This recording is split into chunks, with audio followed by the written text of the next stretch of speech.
नमस्कार, मैं राणा यशवंत आपका स्वागत करता हूँ। किसी प्रदेश में कोई राजनेता नेता प्रतिपक्ष रहा हो, विधानसभा का अध्यक्ष रहा हो और आज की तारीख में उस सूबे का उप मुख्यमंत्री हो। इसका मतलब ये है कि उस प्रदेश की राजनीति में उसकी अपनी अहमियत है और पार्टी के भीतर उसकी अपनी साख है। नाम है विजय सिन्हा, बिहार के उप मुख्यमंत्री। आपका बहुत बहुत स्वागत है। धन्यवाद।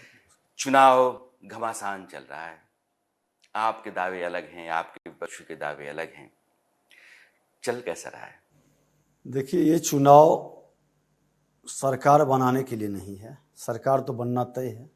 बिहार में ये चुनाव बिहार के अंदर विचारधारा की बदलाव के लिए है। आज 30-35 वर्षों से एक खास परिवार की जिम्मेदारी बिहार के विकास की गति को कहीं न कहीं ठहरा देती है, रोक देती है, सहमा देती है। और उस परिवार का नाम है श्रीमान लालू प्रसाद यादव। क्योंकि विपक्ष की राजनीति में वो एक पार्ट हैं, ये सच्चाई है। उनकी कहीं न कहीं जातीय जहर का प्रभाव अभी भी बिहार पर है। विजय जी, दो बातें। 2005 के बाद से आपकी सरकार रही है। मैं 15-17 महीनों के 2 टर्म को छोड़ दूं तो 2 दशक हो गए लालू प्रसाद यादव की राजनीति का प्रक्षेप हुए बिहार में। इसके बाद अगर आपको लगता है कि बिहार के विकास और बेहतरी में वो रोड़ा रहे हैं या बिहार में जातिवाद की सबसे बड़ी वजह रहे हैं, तो फिर आपकी सरकार अपने मोर्चों पर नाकाम रही। मैं आपको बता दूं कि आपने जो बोला वो एक आम पब्लिक भी यही विषय को रखता है। सच को जानने का और माइक्रो मॉनिटरिंग करने की जिम्मेवारी बुद्धिजीवियों की है। 2005 से 10 तक जो शासन चली, जो सुशासन दिखाई पड़ा, सरकार की हनक और विकास की गति, आज उसी का परिणाम है कि 2010 में राजद को 22 सीट पर सिमटा दिया था जनता। माई समीकरण, बाप समीकरण कोई काम नहीं आया था। 10 के बाद 24 हो गया, क्या हुआ? गलती किसी की हो, 13 में बदलाव, 17 में फिर बदलाव, 22 में बदलाव। कारण जो भी रहा, ये 17 महीने की बात नहीं, ये लगभग 6 साल की बात है। तो बार बार बदलाव का कारण एक नहीं, मैं बता रहा हूं कि 6 वर्ष माननीय मुख्यमंत्री नीतीश कुमार जी के साथ सत्ता में राजद के जो राजकुमार थे वो रहे, 2 बार उप मुख्यमंत्री रहे। और ये बदलाव कहीं न कहीं बिहार के निवेशक को भी ठहराया, विकास की गति को भी रोका, करप्शन को भी बढ़ाया। ये आदमी सुधरने की बजाय लूटने में लगा रह गया। फिर 2 बातें।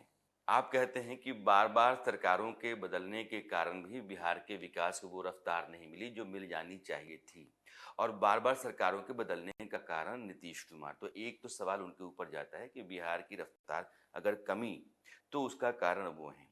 दूसरा, नीतीश कुमार को लेकर के तेजस्वी यादव आज भी कहते हैं कि उनका मन मेरे पास है, आशीर्वाद उनका है, सहयोग मेरे उनका है, वो भले वहां हैं।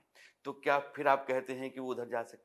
देखिए, बता दें कि बिहार के ही नहीं, देश के अंदर जब जब राजनीतिक अस्थिरता रही है, अराजकता का वातावरण बनता है, और जब जब अराजकता का वातावरण बनता है, करप्शन चरम पर पहुंचता है। बिहार में बार बार अराजक स्थितियों का कारण नीतीश कुमार। मैं बता रहा हूं कि ये वातावरण के लिए स्पष्ट 10 के बाद स्पष्ट बहुमत की सरकार नहीं बनना, जनता के बीच भ्रम का माहौल खड़ा करना, जातीय उन्माद को कहीं न कहीं पोषित करने की भावना से मुख्यमंत्री जी के ये भटकाव समाजवादी के वातावरण को लेकर के, जो उन्होंने खुद स्वीकारा कि गलती हुई हमसे, सुधरने का मौका हम दिए थे। अब ये गलती कभी नहीं होगा। विजय जी और बहुत कभी दिलचस्प बदलेगा बात कह रहे हैं। नीतीश कुमार चूंकि वो समाजवाद के आंदोलन से निकल करके आए हैं, तो एक लगाव जुड़ाव लालू प्रसाद यादव उनके परिवार के साथ उनका रहा है। बार बार उन्होंने जाकर के वहां खड़ा होकर के अपनी सरकार चलाई बनाई, लेकिन मोह भंग होता रहा। तो बिहार में जो स्थितियां बार बार बिगड़ती रहीं, पटरी से गाड़ी उतरती रही विकास की, उसका कारण नीतीश कुमार भी हैं।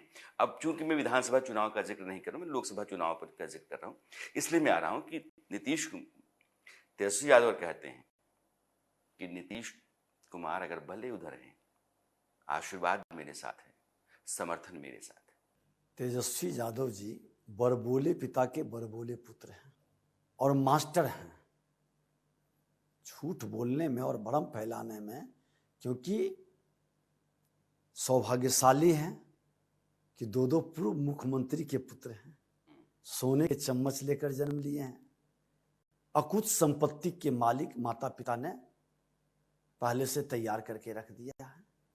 अब उस संपत्ति को बचाने के लिए यही वातावरण वो बनाने का प्रयास करते हैं। वो कहते हैं कि आपकी जो केंद्र की सरकार है उसने देश में 25 करोड़ बेरोजगार पैदा किए। उनको जानकारी नहीं है, बहुत विद्वान हैं, अपनी विद्वता का प्रकटीकरण कई तरह से वो करते हैं। सारा देश जानता है कि विधानसभा अध्यक्ष में लिखे हुए स्क्रिप्ट भी नहीं पढ़ पाए, पूरा देश देखा है। लेकिन अभी भीड़ तो जुटा रहे हैं। 100 भीड़ तो जुटा लेते थे, राबड़ी देवी भी भीड़ जुटा लेते थे, लालू यादव जेल में थे। भीड़ जुटाना अगर जो पैमाना है तो कम्युनिस्ट पार्टी की भीड़ सबसे ज्यादा होती है। ऐसा कौन सा कारण है जी जिसके आधार पर आपका विपक्ष कहता है कि इस बार बिहार से एनडीए साफ है, इस बार जनमत हमारे साथ है, लोग पहचान गए हैं? उन्होंने ठीक कह रहा है कि इंडी गठबंधन चेहरा छुपाने का प्रयास किया, महागठबंधन से इंडी गठबंधन बन गया। अपने अपराध और भ्रष्टाचार से रंग पुते हुए चेहरे को छुपाने का प्रयास किया बैनर बना के, लेकिन लोग जान गया कि ये वही लोग है जो बिहार को जातीय नरसंहार में फंसाया। जनता तो जानती है, वो देख भी रही है। जनता को ये दिखाई नहीं पड़ रहा है जो चपरासी क्वार्टर में रहता था वो महलों का राजा कैसे बना, मॉल फार्म हाउस कहां से आया, और चार्टर्ड विमान पर बर्थडे मनाए, केक खाए, ये केक की संस्कृति में चले गए। ये तो जनता देख ही रही है। निर्णय जनता करेगी, मालिक है। 4 जून को निर्णय स्पष्ट आएगा, इनकी पारिवारिक जमींदारी खत्म हो जाएगी और जो गुलाम के तरह अपने दल में लोगों को रखे हुए हैं, कोई विधायक नहीं बोल सकता, कोई कार्यकर्ता नहीं बोल सकता, उसका पटाक्षेप हो जाएगा। तेजस्वी यादव कहते हैं कि बतौर उप मुख्यमंत्री मैंने 5 लाख से ज्यादा नौकरियां दिलवाई और वो मेरी उपलब्धि है, बहुत अच्छी बात है। मेरे पास होना चाहिए और बिहार की जनता इस बार जनादेश देगी, उसमें भूमिका होगी। आप बता दें कि ये कह दिए लालू प्रसाद जी के पुत्र हैं, गाल बजाने वाले हैं, ढोल बजाने वाले हैं। अरे भैया, 5 विभाग आपके जिम्मे था, जिस विभाग में सबसे ज्यादा बैठते थे पथ निर्माण विभाग, उसके मंत्री आज मैं हूं। एक नौकरी क्यों नहीं दिया? 5 विभाग में एक नौकरी आपने क्यों नहीं दिया? है कोई जवाब? रह गई शिक्षा विभाग की गाल बजा रहे हो, तो शिक्षा विभाग के 6 चरण तक तो एनडीए थी, 7वां चरण में आप आए और आपके मंत्री विभाग में नहीं जाते थे, प्रधान सचिव ने रोक दिया था। वो रामचरितमानस पर बयान देते फिर रहे थे, प्रवचन दे रहे थे। आपके 7वें चरण के फाइल पर हस्ताक्षर तक नहीं किया और नौकरी उन्होंने दे दिया। वाह रे गाल बजाने वाले, बिहार के राजकुमार और बिहार के भविष्य बनाने वाले, आपका अपना विभाग में किसने रोका था? एक नौकरी तो दे देते, एक नौकरी। मतलब तेजस्वी यादव जो दावा कर रहे हैं वो मैं बता रहा हूं कि पूरी तरह से फॉल्स।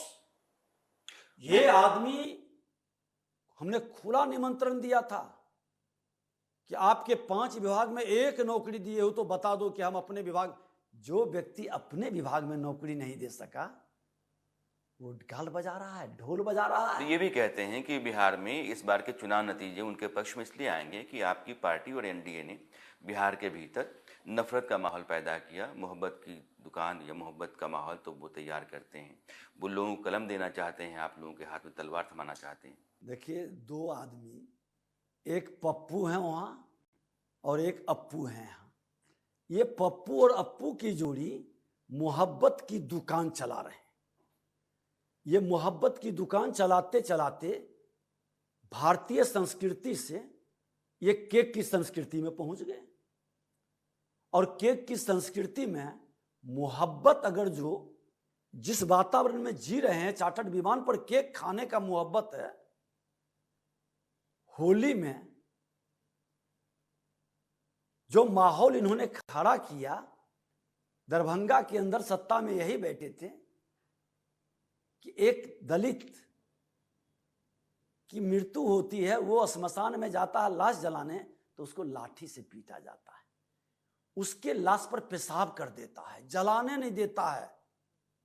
और प्रतिपक्ष के नाते जाके वहां भी संघर्ष किया। उसकी मां बहनों बेटियों के साथ क्या बदतमीजी की गई। रामनवमी के दिन वही खेल हुआ है। आज वही साल भर पहले का मामला है, पिछले रामनवमी में, और इस बार भी रामनवमी आया, एक जगह ये खेल नहीं हुआ। यही मोहब्बत की दुकान उनकी थी। ये तुष्टीकरण की राजनीति देश को ही कमजोर कर रहा है, पूरी व्यवस्था को चरमरा रहा है। ये आतंकवादी अपराधी। आप तुष्टीकरण कहते हैं, वो कहते हैं को खाली हिंदू मुसलमान करते हैं। नहीं, मैं संतुष्टिकरण की राजनीति में विश्वास करता हूं, किसी की तुष्टिकरण नहीं। मां भारती के धरती पर जो जन्म लिया है, किसी जाति धर्म क्षेत्र भाषा का है, उस धरती का पुत्र है और पुत्र का समान अधिकार होगा। विशेष अधिकार नहीं चलेगा। और समान अधिकार के लिए समान भाव, जो शिखर पर सत्ता में बैठा है, अपने पुत्रों के प्रति किसी के साथ मोह या दुराव नहीं। बीजेपी बिहार के भीतर आज जिस मकाम पर है, उसमें जिन लोगों की बहुत बड़ी भूमिका रही, उनमें से एक सुशील मोदी भी है। उनके जाने के बाद बीजेपी को एक बड़ा झटका देश में तो है, लेकिन बिहार के भीतर बहुत बड़ा है, क्योंकि आपके मेंटोर हैं, आपके साथ संबंध बहुत अच्छे रहे हैं। उनका नुकसान इस बार के चुनाव में बीजेपी को कितना? देखिए, बड़े ही सरल, सहज, सुलभ, ईमानदार छवि के और बेबाक, निर्भीक राजनेता थे वो।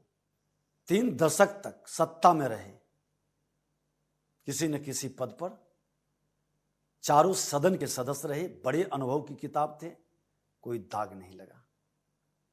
जिस निर्भीकता के साथ, डांटा आंकड़ा के साथ वो आते थे, उनके डांटा आंकड़ा, उनकी बातों पर जनता को विश्वास होता था। यह कमी पूरे बिहार को खल रही है। लेकिन हमारे जैसे सैकड़ों कार्यकर्ता को अपने अनुभव की किताब से उन्होंने खड़ा किया, अंगुली पकड़ करके राजनीति में उन्होंने आगे बढ़ाया है। और आज उनके उस विचार को, उस संघर्ष को, उस समर्पण को हम पार्टी के लिए, बिहार के लिए निर्भीकता के साथ बढ़ाने का और उस कमी को पूरा करने का संकल्पित हैं सब लोग मिलकर के। लेकिन वह कमी तो सदा खलेगी, भरपाई निकट भविष्य में संभव न हो पाए, लेकिन उन्होंने इतने लोगों को तैयार किया है कि कम से कम उसकी भरपाई का वो प्रयास तो जरूर करेगा। मेरा आखिरी सवाल है, आपकी सरकार के जो मुखिया हैं नीतीश कुमार, उनकी सेहत को लेकर के चर्चाएं हैं, सेहत ठीक नहीं है, क्योंकि आप उप मुख्यमंत्री हैं, तो मैं जानना चाहता हूं कि नीतीश कुमार की तबीयत कैसी है? ठीक, देखिए, नीतीश कुमार जी एक तो बता दें कि बड़े ही मेहनती, तकनीकी रूप से बड़े ही शार्प, स्वास्थ्य उम्र के साथ बढ़ता है, और इससे अनुमान ये नहीं लगाया जा सकता है कि वो अब फिट नहीं है। हमने तो देखा है कितना भी हाल फिलहाल सदन में कि विधानसभा अध्यक्ष ने 4 करोड़ को 2 करोड़ गलती से बोल दिया। उन्होंने कहा कि अरे सुधारो 4 करोड़। अब इतनी छोटी छोटी बारीकियां, कई चीज को तो वो बहुत बारीकी से देखते हैं। नहीं, चिंता की कोई बात नहीं, दुरुस्त है। स्वास्थ्य के प्रति उनकी कोई वैसी मतलब गंभीरता या चिंता करने की जरूरत नहीं है। फिट हैं, काम कर रहे हैं, और अब तो और फिट हो गए हैं क्योंकि मौसम भी उनके अनुकूल हो गया। जब जंगल राज वाले लोग गुंडा राज में तब्दील कर रहे थे तो निश्चित तौर पर थोड़ा परेशान थे, काफी परेशान थे, नर्वस हो जा रहे थे। रोज इतनी घटनाएं घटित हो रहा था, एक तरफ अपराधियों का वर्चस्व चल रहा था, दूसरे तरफ भ्रष्टाचारी लूट में लगे रह रहे थे। अब इतना तो वो कि सुशासन स्थापित करने वाले लोग की जमात मेरे साथ है, तनाव मुझको कम मिलेगा, और तनाव कम मिलेगा तो स्वस्थ ज्यादा रहेंगे। जी विजय जी, चुनाव की भागम भाग में आपने समय निकाला, मेरे सवालों का जवाब दिया, आपका बहुत बहुत शुक्रिया। धन्यवाद। वो आधा हिस्सा जिसके बगैर सच